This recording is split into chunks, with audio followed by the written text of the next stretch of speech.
आपण पाहिलेला आहे नीट परीक्षेमध्ये झालेला घोटाळा, पेपर फुटी आणि त्यानंतर हजारो विद्यार्थ्यांचं झालेलं नुकसान हे प्रकरण उघडकीस आल्यानंतर आता त्यातील संशयित आरोपी हे सापडलेले आहेत। त्यामध्ये कोल्हापुरातली मोटेगावकर यांच्या क्लासेसमधले मोटेगावकर हे संशयित आरोपी म्हणून सापडले आहेत। त्यानंतर कोल्हापुरातील युवा सेनेच्या वतीनं या ठिकाणी मोठ्या प्रमाणामध्ये आंदोलन करण्यात आलं। त्याचबरोबर या ठिकाणच्या पोस्टर्सही फाडण्यात आले, पोस्टरला काळं फासण्यात आलं। आज या ठिकाणी आंदोलक आहेत, आपण आंदोलकांकडून जाणून घेऊया। अरे मोटेगावकर कोण रे? पैठण मारा दोन रे. अरे मोटेगावकर कोण रे? पैठण मारा दोन रे. अरे या चोराचं करायचं काय? खाली डोकं वर पाय. अरे विद्यार्थ्यांच्या भविष्याशी खेळणाऱ्या चोराचं करायचं काय? खाली डोकं वर पाय. आज आपण या ठिकाणी आंदोलन केलेलं आहे। नीट परीक्षेच्या माध्यमातून अनेक विद्यार्थ्यांचं नुकसान झालं होतं। कोल्हापूरमध्ये आपल्या मार्फत या ठिकाणी रोष पाहायला मिळतोय, काय सांगा? खरं तर या मोटेगावकर सारख्या लोकांना कोल्हापुरी चपलानं हाणलं पाहिजे, त्यांना द्या एकदा ताब्यात।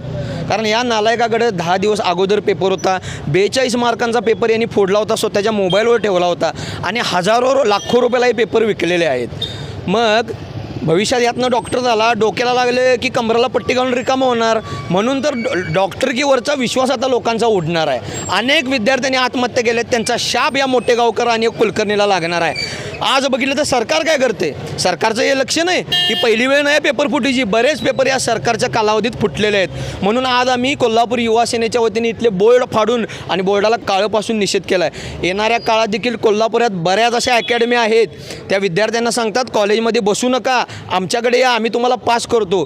त्या विद्यार्थ्यांच्यावर अन्याय करणाऱ्या अकॅडमीचा इथनं पुढं आता युवा सेनेचा त्यांच्यावर कॅमेरा राहणार आहे। अशा अकॅडमी आढळल्या तर आम्ही त्या डायरेक्ट जाऊन फोडणार आणि त्यांना कोल्हापुरी हिसका दाखवल्याशिवाय शांत बसणार नाही। या ठिकाणी आपल्यासोबत पालकही आहेत, त्यांनीही या क्लासेसमध्ये प्रवेश घेतला होता आपल्या मुलासाठी, त्यांच्याकडून जाणून घ्या। इथं आम्ही आता मोटेगावकर सरांच्या इथं RCCमध्ये आम्ही म्हणजे तसे माझ्या घरची 2 मुलं इथं शिक्षण झालेलं आहे त्यांचं 2 वर्ष, काही कोणत्याही प्रकारचा प्रॉब्लेम नव्हता। पण यावर्षी आता असं काय घडलं काय आयडिया नाही आम्हाला। त्या बेसवरती माझ्या 2 मुलांचं शिक्षण झालेल्या बेसवरती मी इथं माझ्या मुलाचं ॲडमिशन केलेलं होतं। मुलाचं ॲडमिशन करून 1 महिना झाला, त्याच्यामध्ये 20,000 रुपये माझी पहिली इन्स्टॉलमेंट, आणखीन दुसरी इन्स्टॉलमेंट 20,000 रुपये, अशी माझे टोटल मी 40,000 रुपये आता भरलेले आहेत। पण आता हा प्रॉब्लेम झाल्यामुळं आता हे फी आम्हाला ही आता जी भरलेली फी आहे, आम्ही बाहेरची पै गोळा करून आम्ही इथं आता फी भरलेली आहे। आता याच्यातून आम्हाला हे पैसे कसे भेटणार परत, हा सगळ्यात मोठा प्रश्न आहे। आणि ह्या अशा खाजगी क्लासेसवरती गव्हर्नमेंटचं लक्ष असलं पाहिजे, सगळ्यात महत्त्वाचं आहे। कारण आम्ही फी भरायची, पैसे भरायचे, बाहेरचे कॉलेजमध्ये जाऊन ॲडमिशन करायची, पण कॉलेजमध्ये ॲडमिशन केल्यानंतर आम्हाला पुन्हा बाहेर येऊन क्लासेस लावावे लागतात। मग त्या शिक्षकांचं काय काम आहे, कॉलेजमधल्या शिक्षकांचं काय काम आहे, हा आमचा मोठा प्रश्न आहे। पण आता कसं आहे की जग पुढं चाललेलं आहे, त्या जगासोबत आम्हाला पण जावं लागतं, चालावं लागतं बाहेर। आता जग कॉलेजला ॲडमिशन घेऊन बाहेर खाजगी क्लासेसना मुलांना ॲडमिशन करतात, तर आम्हाला पण तेच करावं लागतं। आम्ही वैयक्तिक तरी काय करू शकत नाही याच्या व्यतिरिक्त, त्याच्यामुळे आम्हीही इथं ॲडमिशन केलेलं होतं। आता माझे 40,000 रुपये तर इथं अडकून आहेत, आता हे आमचे पैसे देणार परत कोण, हा सगळ्यात मोठा प्रश्न आहे। याच्यावरती गव्हर्नमेंटनं कुठंतरी लक्ष दिलं पाहिजे आणि आमचे पैसे परत मिळवून दिले पाहिजे। सगळ्यात महत्त्वाची गोष्ट की खाजगी क्लासेसवरती कुठंतरी चाप आणला पाहिजे गव्हर्नमेंटने। तुम्ही 6वा वित्त आयोग 7वा वित्त आयोग तुम्ही शिक्षकांना देताय, पण ते शिक्षक आमच्या मुलांना आता शिकवत नाहीत, त्याचं करायचं काय? आम्हाला पुन्हा ते मुलांचं ॲडमिशन करायचं कॉलेजला, आणखीन पुन्हा मग खाजगी क्लासेस शोधत बसायचे, तिथं भरमसाठ फी आकारली जाते, भरमसाठ फी आमच्याकडून घेतली जाते। त्याच्यावरती सरकारनं कुठंतरी चाप आणला पाहिजे, ही आमची अपेक्षा आहे। नमस्कार, मी कनिष्क। माझी बहीण गेल्या वर्षी RCC लातूरला क्लासला होती आणि त्यावेळेस जवळपास 5-1 लाख रुपये फी भरून घेतली।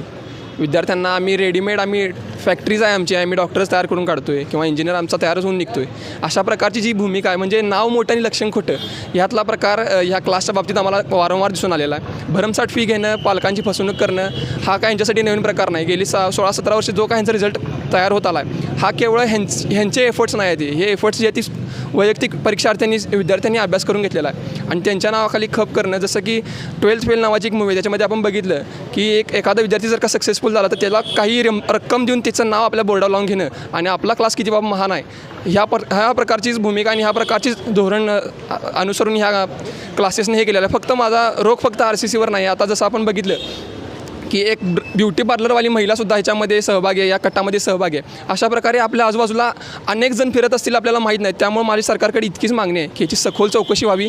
नाहीतर काय होईल की आपणच आपल्या भविष्यातल्या वैद्यकीय सुव्यवस्थेबद्दल जर का शंका उपस्थित करू शकू तर मग हे अतिशय धोक्याचं आहे. आता महामारी काय टळणार नाही आहेत, कोरोना गेला, दुसरा काहीतरी येईल, पण ह्या काळामध्ये जी सक्षमपणे वैद्यकीय फौज आपल्याला पाहिजे त्यामध्ये आपण भविष्यात कमतरता भासू नये यासाठी उत्तमोत्तम डॉक्टर्स निघणं, उत्तमोत्तम पदाधिकारी निघणं हे यामागचं मूळ धोरण आहे आणि ह्या अनुसरून सरकारनं पावलं उचलली पाहिजे.